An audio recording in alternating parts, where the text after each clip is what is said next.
तो hello guys, welcome back to my YouTube channel सीको physics. बच्चे, जैसे कि जानते हैं आप, हमने बेटा चैप्टर नंबर 3 जो था धातु वाला धातु, उसके बारे में पूर्णतः डिस्कशन कर लिया है। आज जो चैप्टर रहेगा बेटा हमारा चैप्टर नंबर 4 रहने वाला है। कितना रहेगा बेटा? चैप्टर 4 रहने वाला है, चैप्टर 4। ठीक है, चैप्टर 4 होगा, जिसका नाम क्या होगा बेटा? नाम है चैप्टर का कार्बन और उसके यौगिक ये चैप्टर का नाम है बेटे। ठीक है, कौन सा चैप्टर है? चैप्टर नंबर 4 है, और चैप्टर नंबर 4 का नाम है कार्बन और उसके यौगिक। 10th क्लास की ये साइंस है बेटा, जिसका आज हम 4th चैप्टर के बारे में डिस्कस कर रहे होंगे। ठीक है, जिसमें बेटा आज हम जो टॉपिक पढ़ेंगे, इस टॉपिक का नाम होगा बेटा कार्बन। इस टॉपिक को पढ़ेंगे। पहला ही टॉपिक है इसका, भाई चैप्टर का नाम ही अगर कार्बन है और उसके यौगिक, तो पहले हमें कार्बन के बारे में पता होना चाहिए कि कार्बन है क्या, है ना। उसके बाद ही तो उसके अंदर का क्या है मटेरियल, यौगिक क्या है उसके, इसके बारे में डिस्कशन कर पाएंगे हम। ठीक है, तो हम पहले कार्बन के बारे में पढ़ेंगे कि कार्बन होता आखिर क्या है। ठीक है, तो हम पहले कार्बन के बारे में पढ़ लेते हैं। तो बेटे देखेंगे बेटे इसके बारे में। कार्बन बोले बेटे एक अधातु है। कार्बन क्या बेटे? एक अधातु है। कार्बन एक अधातु है, ठीक है। कार्बन क्या बेटे? हमारी एक अधातु है। ये जो है ना, प्रकृति में विभिन्न रूपों में विद्यमान है। इसके बहुत सारे रूप है, प्रकृति में बहुत प्रकार से पाई जाती है। यह है प्रकृति में विभिन्न रूपों में विद्यमान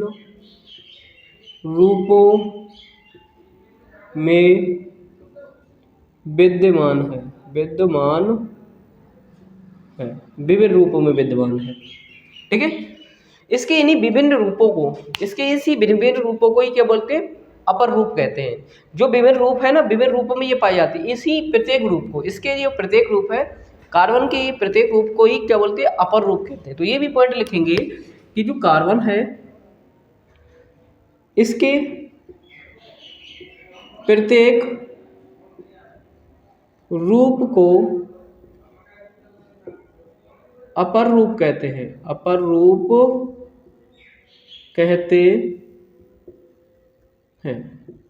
ठीक है, इसके प्रत्येक रूप को ही हम क्या बोलते हैं? अपर रूप कहते हैं।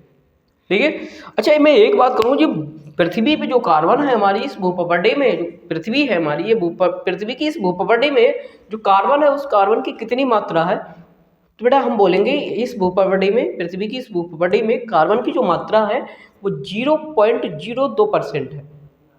ठीक है, जबकि मैं वायुमंडल की अगर बात करूं तो वायुमंडल में कितनी है? तो वायुमंडल में कार्बन डाइऑक्साइड के रूप में उपस्थित है, जिसमें इसकी मात्रा कितनी है? तो बोलेंगे 0.03% है, 0.03%। तो लिखेंगे बेटा इस पॉइंट को भी, भूप्रपटल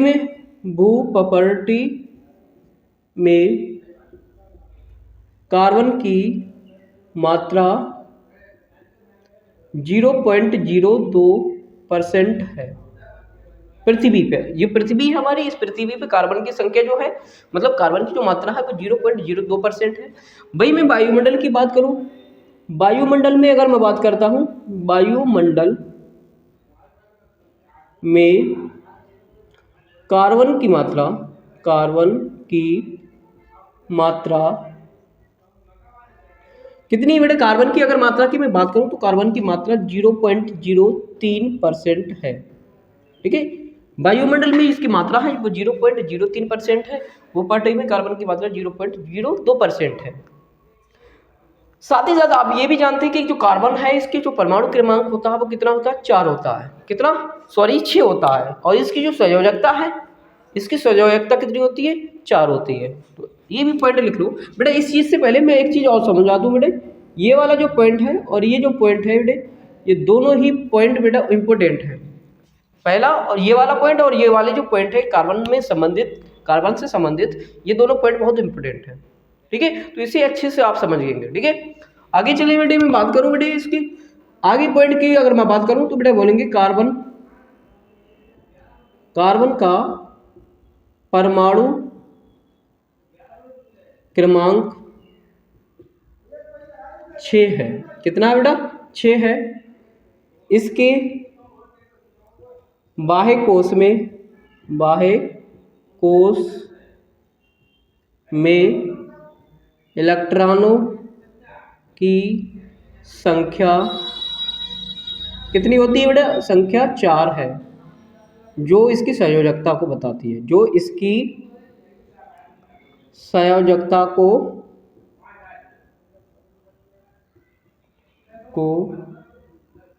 बताती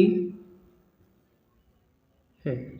ठीक है, तो ये सारी बातों को आप कार्बन के संबंधित याद रखेंगे। पहले ये एक अधातु होती है। कार्बन क्या है मेरी? एक अधातु है। ये प्रकृति में विभिन्न रूपों में विद्यमान है। बहुत सारे रूप हैं इस कार्बन के, और इन्हीं कार्बन के इन्हीं विभिन्न रूपों को ही अपर रूप कहते हैं। इसके प्रत्येक रूप को अपर रूप कहते हैं। और ये भूपटल में कार्बन की मात्रा है वो 0.02% है, जबकि वायुमंडल में 0.03% है। इसमें बोले इसके कार्बन परमाणु क्रमांक जो होता है इसका ये 6 है, और बाह्य कोश में इसके इलेक्ट्रॉनों की संख्या जो होती है वो कितनी होती है? 4 होती है। यही इसकी संयोजकता को बताती है। ये 4 इलेक्ट्रॉन ही इसके बाह्य कोश में जो 4 इलेक्ट्रॉन है, यही बेटा हम क्या करते हैं? अन्य तत्वों के साथ अभिक्रिया कर रहे होते हैं। ठीक है, और वहां से यौगिक का निर्माण कर रहे होते हैं। ठीक, अब आते हैं बेटा इसके अपर रूप। इसके विभिन्न अपर रूप के अभी हमने ये पॉइंट में वाले बात की थी। इसमें जो है विभिन्न विद्यमान है और इसके विभिन्न अपर रूप होते हैं। ये वाला पॉइंट, इस वाले पॉइंट में बोले इसके विभिन्न अपर रूप है, तो कुछ अपर रूपों के बारे में अगर जानते हैं इसके विभिन्न अपर रूप, तो उनमें से कुछ है जैसे कि बेटा हीरा और ग्रेफाइट, इसके ही अपर रूप है। और फ्लोरीन भी अगर मैं बात करूं, इसके जो अपर रूप है बेटा, उसके बाद में फ्लोरीन, ग्रेफाइट, हीरा, इसी के अपर रूप होते हैं बेटे। ठीक है, फ्लोरीन, ग्रेफाइट, हीरा, ये कार्बन के ही अपर रूप है। ठीक है, तो कार्बन के अपर रूप हीरा और ग्रेफाइट में आज हम अंतर पढ़ लेते हैं कि हीरा और ग्रेफाइट में क्या अंतर होता है। कार्बन के जो अपर रूप है हीरा और ग्रेफाइट, इनके अंतर के बारे में आज पढ़ते हैं बेटा। ठीक है, पढ़ते हैं बेटा। एक तरफ आपने लिखा हीरा और एक तरफ हमने लिखा ग्रेफाइट। ठीक है, हीरा और ग्रेफाइट लिखा, और पहला ही पॉइंट पे डिस्कशन करते हैं बेटा। पहला पॉइंट कहता है एक कठोर होता है। ये कैसे होता है बेटे? जो हीरा है बेटे, ये हीरा हमारा कठोर होता है, जबकि ये मुलायम होता है। ग्रेफाइट कैसा होता है? एकदम मुलायम होता है। ठीक है, यह विद्युत का कुचालक होता है, मतलब बिजली पे क्या होता है? करंट अगर मैं प्रवाहित करूं तो करंट प्रवाहित नहीं हो रहा होता है। जबकि अगर मैं बात करूं बेटा किस पे, जबकि यह एक विद्युत का सुचालक होता है। ग्रेफाइट जो होता है मेरा कैसा है? विद्युत का सुचालक है, बहुत अच्छा सुचालक होता है बेटे। ठीक है, ये जो है विद्युत का अच्छा सुचालक है। अगली थर्ड पॉइंट की मैं बात करूं तो थर्ड पॉइंट क्या कह रहा है? ये आभूषण निर्माण में के काम आता है। जो हीरा है हमारा, इसके आभूषण बनाते हैं। आपने देखा होगा कहते हैं डायमंड रिंग ला दो, है ना। शादियों में लड़के मांग लेते हैं, कहते हैं भैया देखो शादी हम तब ही करेंगे जब हमें रिंग मिल जाएगी डायमंड की, है ना। थोड़ा सा इंजीनियर वगैरह जो पढ़े लिख के बन जाते हैं, अच्छा कमा रहे होते हैं, वो अपनी शादी में मांग लेते हैं। ठीक है, आप लोगों को ऐसा नहीं करना। आप लोग अच्छे पढ़े लिखे होने और समझदार पढ़े लिखे बनना है। ठीक है, आप उस बाप को कभी तकलीफ नहीं देंगे जो अपनी पूरी जिंदगी अपनी बेटी की शादी करने के लिए पैसे इकट्ठे करता है। ठीक है, उसको इस प्रकार की तकलीफ नहीं देंगे कि आप बड़े बड़े शौक मांगे कि ये दे दो मुझे, ये दे दो। बेटा वो देगा तो, लेकिन उसका दिल गवाही नहीं दे रहा होगा। इसलिए आप कोई भी डिमांड नहीं करेंगे, खुशी खुशी आप सिर्फ उसकी लड़की मांग लेना, दहेज मत मांगना। बेटा बहुत तकलीफ होती है उस माँ बाप को पैसे इकट्ठे करने में, इसलिए बोलता हूँ। चलते हैं बेटे आगे बात करते हैं। यह आभूषण निर्माण में काम कर आता है, जबकि यह आभूषण निर्माण के काम नहीं आता है। कौन? ग्रेफाइट। आभूषण निर्माण में कोई काम नहीं होता है इसका। आगे मैं हीरे की बात करूँ, ये कैसा है? एक पारदर्शी एवं रंगहीन होता है। ये पारदर्शी और आर पार देखा जा सकता है हीरे में, और रंगहीन होता है, इसका कोई रंग नहीं होता है।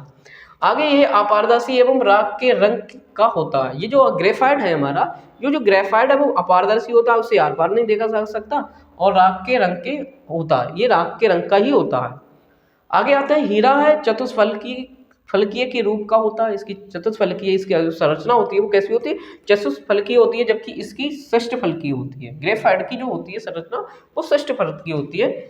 आगे इसमें कार्बन का प्रत्येक परमाणु 4 कार्बन परमाणुओं से जुड़ा होता है, 4 अन्य जो कार्बन परमाणु है उनसे जुड़ा हुआ होता है इसका प्रत्येक परमाणु, जबकि इसका प्रत्येक परमाणु अन्य 3 कार्बन परमाणुओं से जुड़ा हुआ होता है।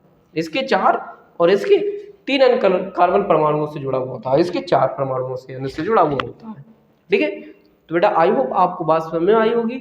आज का जो टॉपिक रहा होगा वो अच्छे से आपने सुना होगा, जिससे कि आपको ये टॉपिक जो है वो याद हो रहा होगा। ठीक है, 1-2 बार और रिपीट करके देख लेना वीडियो को, और परमानेंटली आप 2-3 बार और देखेंगे तो परमानेंटली आपके माइंड में स्टोर हो जाएगा। ये मेरी गारंटी है, मोदी वाली गारंटी, 400 बार वाली। ठीक है, तो आज के लिए जय हिंद, जय भारत। मिलते हैं कल नेक्स्ट वीडियो में। चलो बाय बाय।